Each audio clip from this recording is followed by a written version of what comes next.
तो 2021 का हमारा पहला सफ़र कोई एग्जॉटिक ट्रैवल डेस्टिनेशन नहीं है, मगर उससे कम भी नहीं है। हम पहुंचे हैं मध्य प्रदेश की कैपिटल सिटी भोपाल में। भोपाल का रेलवे जंक्शन जहां से रोज़ 200 ट्रेनें गुजरती हैं, उसमें से एक ट्रेन हमारी भी थी जो प्लेटफॉर्म नंबर 1 पे 10:10 पर लग चुकी थी। और करीब 200 किलोमीटर स्क्वायर में फैले हुए भोपाल शहर का सबसे कॉमन ट्रांसपोर्ट का तरीका है ऑटो रिक्शा। वैसे भोपाल में ओला सर्विसेज भी मौजूद हैं, मगर हम भी ऑटो रिक्शा ही ज़्यादा प्रेफर करते हैं क्योंकि ट्रैवल के साथ साथ कुछ अनोखी कहानियाँ भी सुनने को मिल जाती हैं।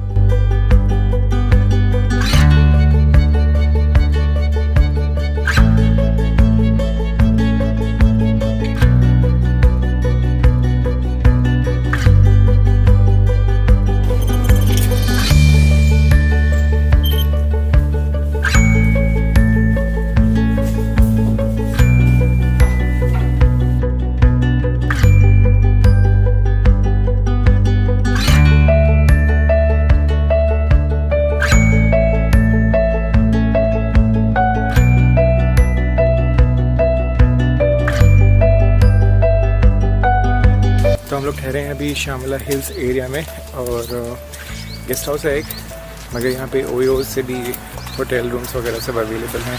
प्राइसेस डिसेंट मिल जाएंगे, रूम्स 1000-1500 के बीच में।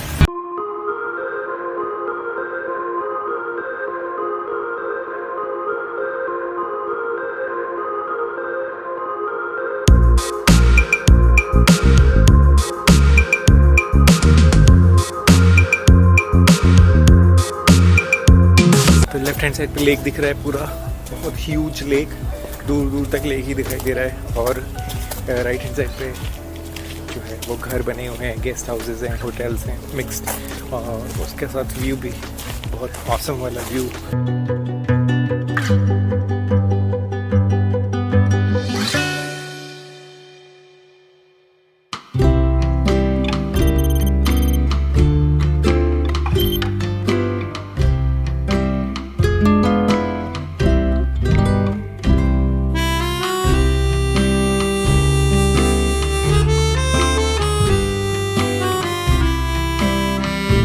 मेरा सवाल सीधा सा है, क्या गुड वाइब लिख देने से सही में गुड वाइब आने लगती है?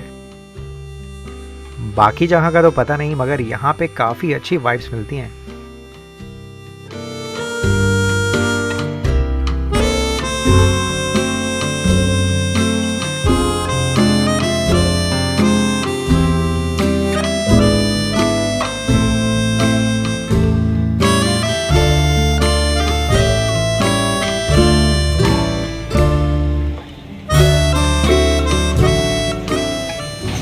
तो ये है बोट क्लब, और वहाँ नीचे जा सकते हैं वहाँ से अगर बोटिंग वगैरह करनी है, क्योंकि हमने बोटिंग करी हुई है कुछ दिन पहले ही, तो हम बोटिंग करने के लिए नीचे नहीं जा रहे हैं और हम साइड में चलेंगे, वॉक करेंगे।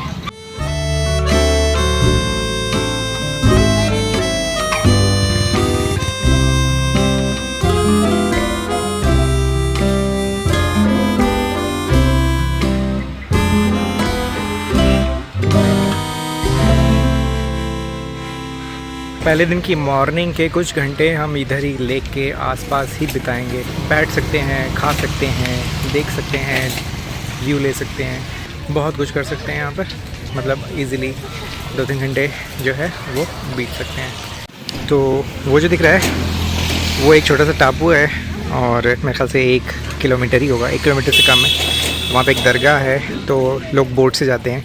लास्ट ईयर हम भी गए थे, तो आप भी जा सकते हैं। वैसे ज़रूरी नहीं है, मगर अगर इतनी दूर आएंगे तो वहाँ भी जा सकते हैं। ये देखो, चाय पीने वालों के लिए काफ़ी अच्छा इंतज़ाम है।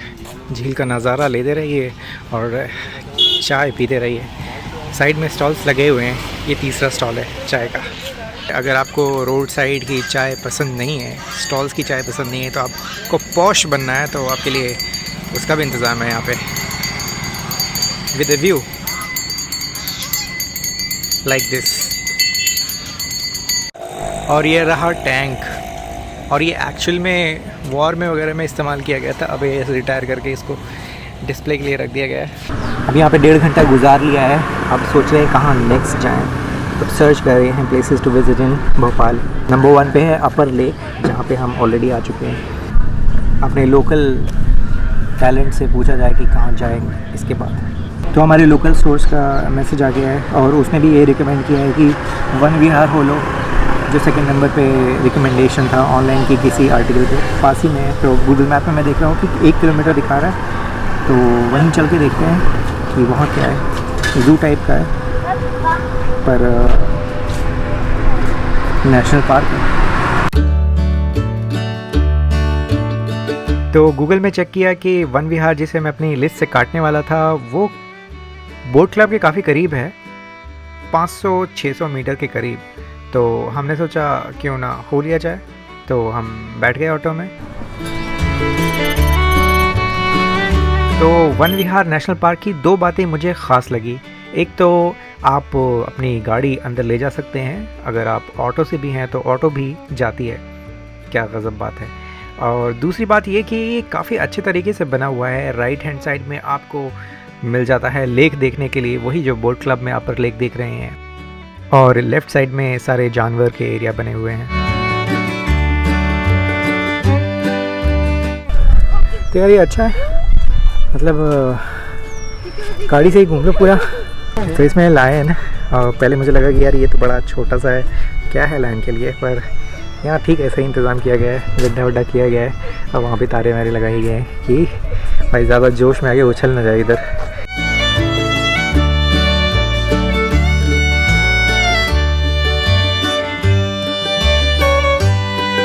हमें तो भैया ये झील ही पसंद आ रही है ज़्यादा।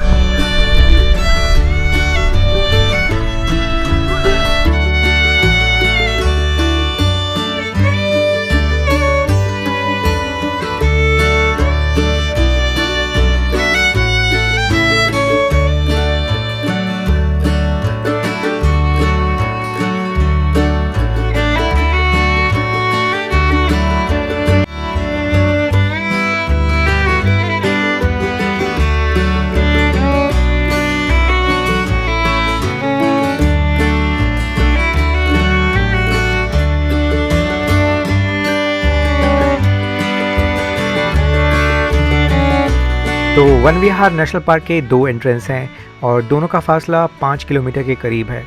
तो या तो आप एक तरफ से एंटर होकर दूसरी तरफ एग्ज़िट हो सकते हैं और तीसरे स्पॉट की तरफ जा सकते हैं, या फिर हमारी तरह ही वापस आकर बोट क्लब पे थोड़ा सा और टाइम स्पेंड कर सकते हैं।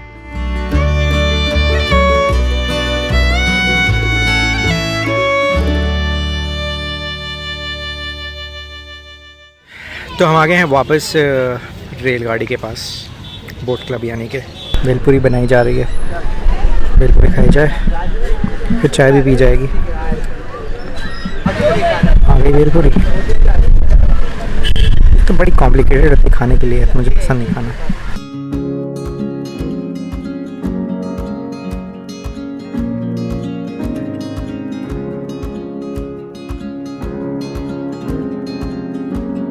तो बोट क्लब के पास वक्त बिताते बिताते थोड़ी थोड़ी भूख लगने लगी, तो हमने वहीं कुछ हल्का फुल्का स्नैक लेकर अपना पेट भरा और चल पड़े गेस्ट हाउस की तरफ वापस।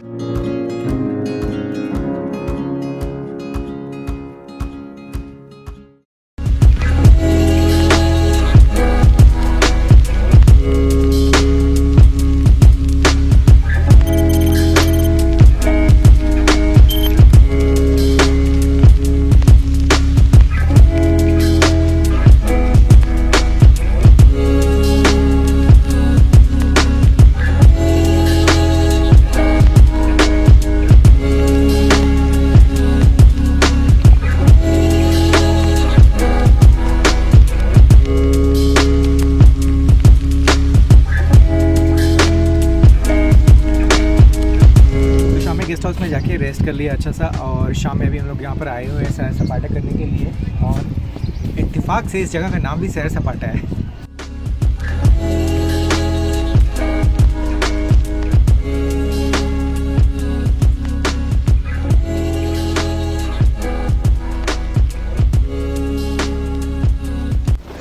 पता नहीं ऐसी जगहों पे कैमरा से क्या प्रॉब्लम है, मोबाइल के कैमरे से कोई प्रॉब्लम नहीं, पर डेडिकेटेड कोई कैमरा, अगर पॉइंट एंड शूट छोटा सा कैमरा भी होगा तो उससे प्रॉब्लम है। बताइए, मैंने कैमरा निकाला, मैं सोचा लो लाइट में अच्छी फ़ोटो आएगी, पर कैमरा देखते ही रख लिया, मेरा कैमरे का बैटरी रख लिया। कैमरा अलाउड ही नहीं है अंदर।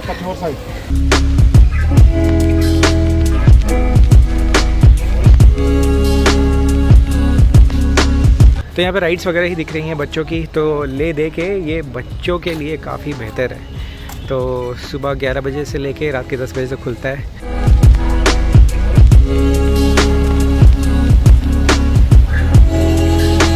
तो और है क्या सैर सपाटे में, एक झील है, अपर लेक वाली झील यहाँ पे आई हुई है, इस पर एक ब्रिज बना हुआ है, लाइटिंग हुई है और थोड़े बहुत झूले वगैरह हैं बच्चों के लिए, एक ट्रेन है और क्या है, और कैमरा तो अलाउड नहीं करते ये लोग।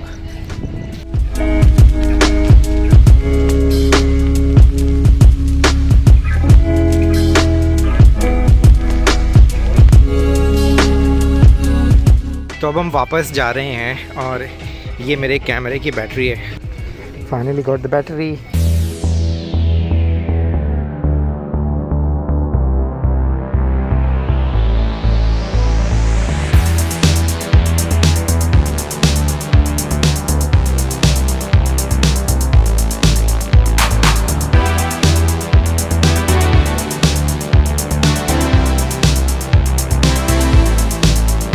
तो हम सैर सपाटे से निकले 1.5 घंटे के बाद और आसपास बिल्कुल भी कुछ भी नहीं है, गूगल ने भी कुछ नहीं बताया। तो भाई ऑटो वाले भैया से पूछा कि आसपास कुछ है, जो ऑटो वाले भैया ने हमें छोड़ा है। तो यहाँ पे वेज के अच्छे अच्छे ऑप्शंस हैं।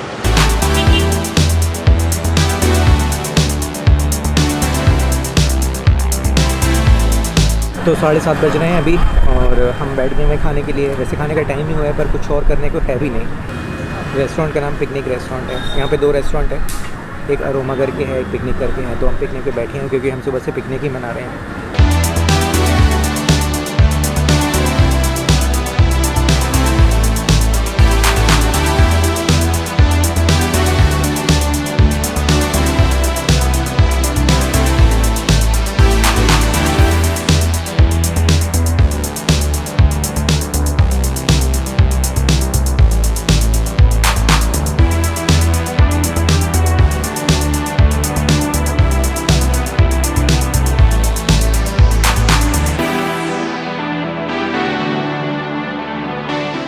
आज है डे 2, 10:30 बज रहे हैं। इससे पहले नहीं निकल सकते थे क्योंकि धूप नहीं निकली थी। अभी जो है 17 डिग्री टेम्परेचर है, धूप अच्छी खासी निकल गई है। जनवरी चल रहा है, बहुत सर्दी होनी चाहिए पर उसके अकॉर्डिंगली सर्दी नहीं है, पर सुबह सुबह थोड़ा थोड़ा लगता है।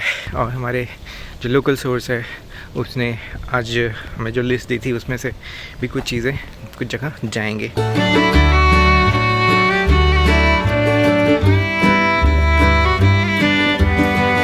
इस दुनिया में 2 तरह के लोग होते हैं।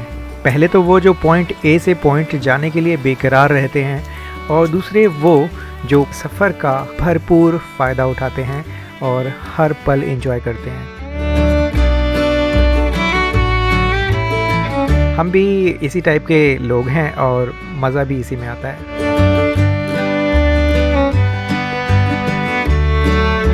तो हमारे लिस्ट में जो अगली जगह है वो शहर से करीब 8-10 किलोमीटर दूर है। मगर अच्छी बात ये है कि शहर के अंदर चलने वाले ऑटो रिक्शा भी वहाँ जाने के लिए तैयार हो जाते हैं। काफ़ी साफ सुथरा है आपका भोपाल। फर्स्ट पे आना चाहिए, वैसे पे आता है, मेरा इंदौर फर्स्ट पे आ रहा है। अच्छा, फर्स्ट पे आता है।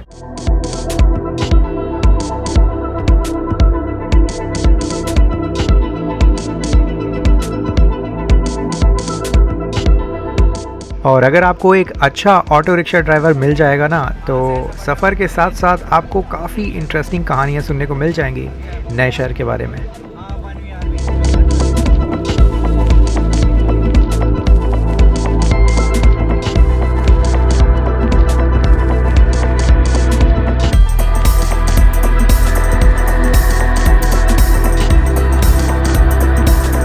हमारी लिस्ट में चौथा नंबर जो था वो केरवा डैम का था, जो कि हमारे लोकल सोर्स ने काफ़ी दिल से रिकमेंड किया था।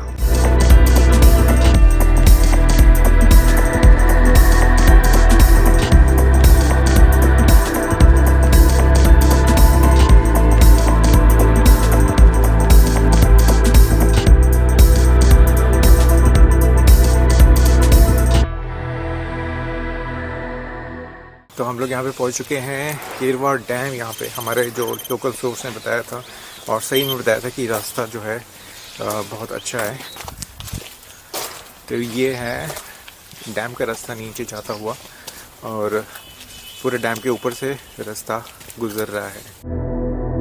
केरवा डैम आने से पहले मैंने YouTube पे कुछ वीडियोस देखी थी और पता चला कि यहाँ पे काफ़ी सारी स्पोर्ट्स एक्टिविटीज़ होती हैं, मगर हमारे जाने पे हमें ऐसा कुछ देखने को नहीं मिला। मगर हमारा वहाँ जाना बेकार नहीं हुआ क्योंकि हम कैप्चर कर पाए इस अमेजिंग व्यू को।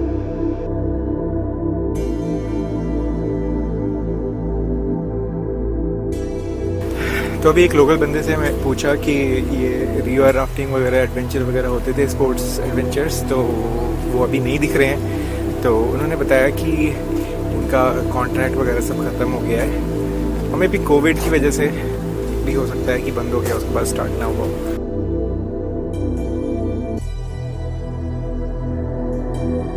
तो हम लोग की वापसी हो रही है आधे घंटे के अंदर। मेरे ख्याल से पहला ऐसी आउट स्टेशन जगह होगी जहाँ पे हम सिर्फ आधे घंटे के अंदर से कवर कर रहे हैं। केरवा डैम पे करीब आधा घंटा गुजारने के बाद हम चल पड़े वापस बोट क्लब की ओर।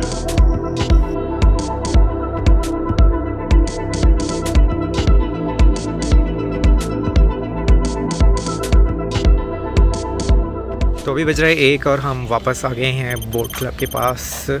ये बहुत अच्छी जगह है। ये हमारा मिड पॉइंट है, सेंटर पॉइंट है कि बार बार हर जगह से घूम के हम यहीं आ रहे हैं क्योंकि ये गेस्ट हाउस के पास भी है। तो अगर आपका जैसे भोपाल का प्लान बनता है, अगर एक दिन का है, तो ये तो मस्ट विजिट प्लेस है। और इसी के पास जो है 2-3 और जगह हैं, जैसे एक म्यूज़ियम है, वन विहार भी है जहाँ कल गए थे, और म्यूज़ियम है, ट्राइबल म्यूज़ियम है, जो ताजुल मस्जिद भी है, एशियाज़ लार्जेस्ट मस्जिद, और जहाँ की मैं पिछले साल जा चुका हूँ। और वो उस शेप में दिल्ली की जामा मस्जिद है ना, उसके डिज़ाइन टाइप के, उसका वैसा फील आता है।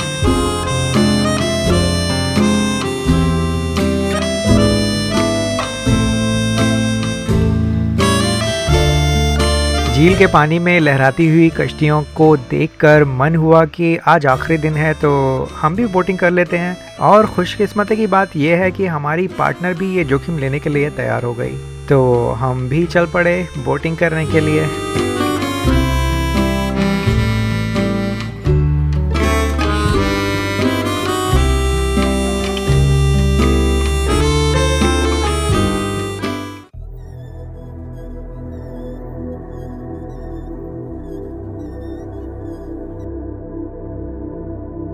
अक्सर ये कहा जाता है कि एक तस्वीर 1000 अल्फाजों के बराबर होती है, मगर मेरा मानना है कि कभी कभी अल्फाजों का सहारा लेना पड़ता है,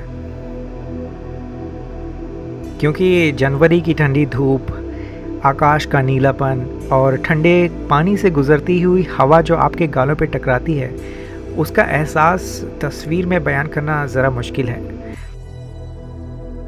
तो अल्फाजों का सहारा तो लेना ही पड़ता है।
तो 2:15 हो रहा है और हम लोग आए हुए हैं अभी ताजुल मस्जिद, जो कि कोहे फ़िज़ा एरिया के पास है। और हमारे लोकल सोर्स ने इससे भी बोला था मस्ट विज़िट प्लेस है, और ये पूरा फील देता है उसका।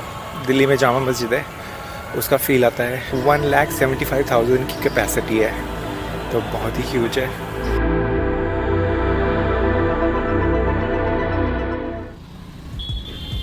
तो ताजुल मस्जिद से निकलते निकलते करीब 2:30 बज गए थे और भूख काफ़ी ज़ोर की लगी हुई थी, मगर खुशकिस्मती से ताजुल मस्जिद के आसपास खाने पीने की काफ़ी जगह हैं। तो ये भोपाल का इब्राहिमपुर एरिया बिल्कुल हमारे अमीनाबाद की तरह है। यहाँ पे कार्ड्स छप रहे हैं, नंबर प्लेट्स छप रही हैं, किताबें बिक रही हैं, खाने की चीज़ें हैं, तमाम मतलब वैसे ही फील्स है Aminabad feels. Also the traffic jams.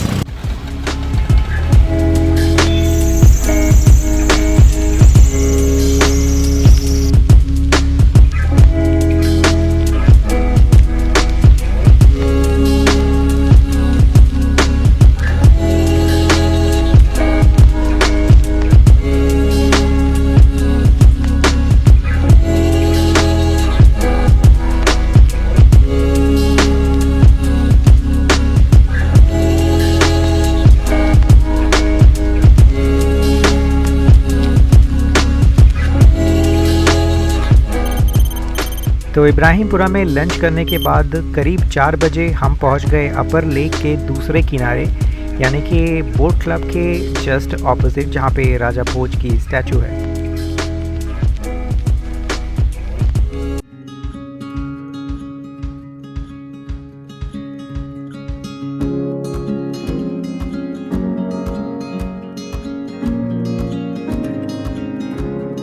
क्योंकि दिन का पहला हिस्सा काफ़ी एडवेंचरस गुजरा था, हमने डिसाइड किया कि हम आज की शाम गेस्ट हाउस पे ही बिताएंगे।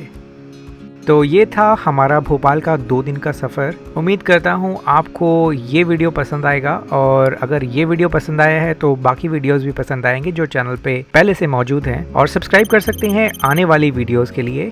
तो मैं मिलता हूँ अगली वीडियो में, तब तक के लिए ख्याल रखिए अपना।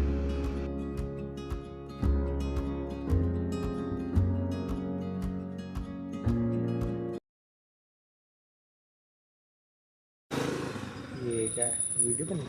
वीडियो है रिकॉर्ड। नहीं।